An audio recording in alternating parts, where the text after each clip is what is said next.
Hello, and welcome to an update video on the Customizer UI plugin. Before I go ahead and show you guys what the new features are in 1.1, which will be releasing pretty soon, I want to let you know that you can install it from the plugin directory. So if we search for Customizer UI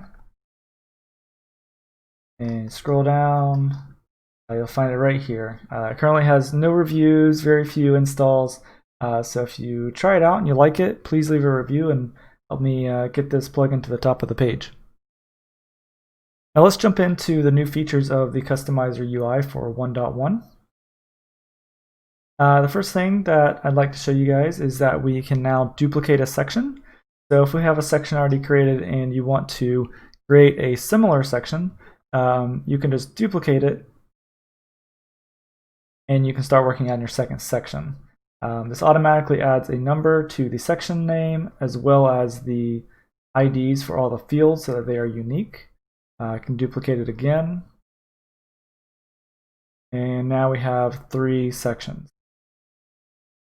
The next feature is that your ID for these controls, you want to make sure they're unique.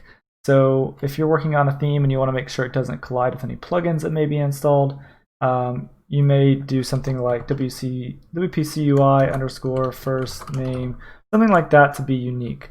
And doing that on every control is going to be quite annoying. So if we go into our settings page here, we have a new form for setting a control prefix. I'll just say WPCUI.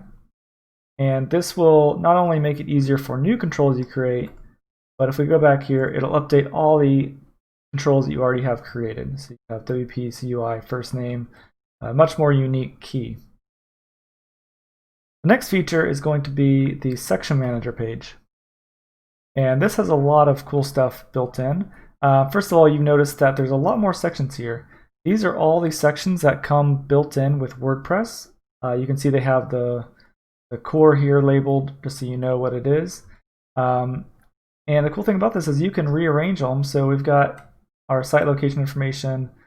Maybe I want to hide the other two and just set this first one priority to 0. Now if I save that, this updates according to the order of the priority. And if we go into our customizer,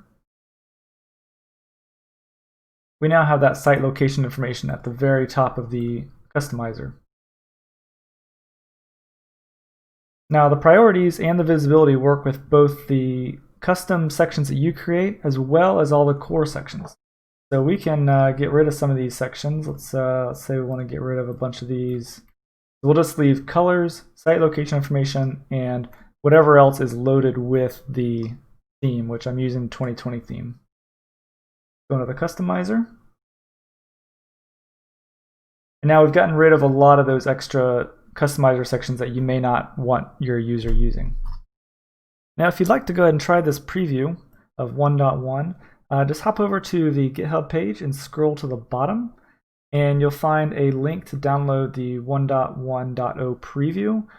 Please do not use this on a production build. It's definitely not ready.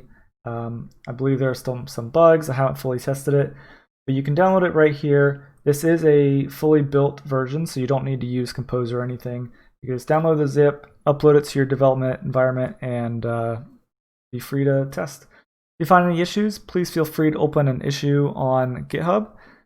Thanks for watching. Please subscribe if you haven't already, and happy coding.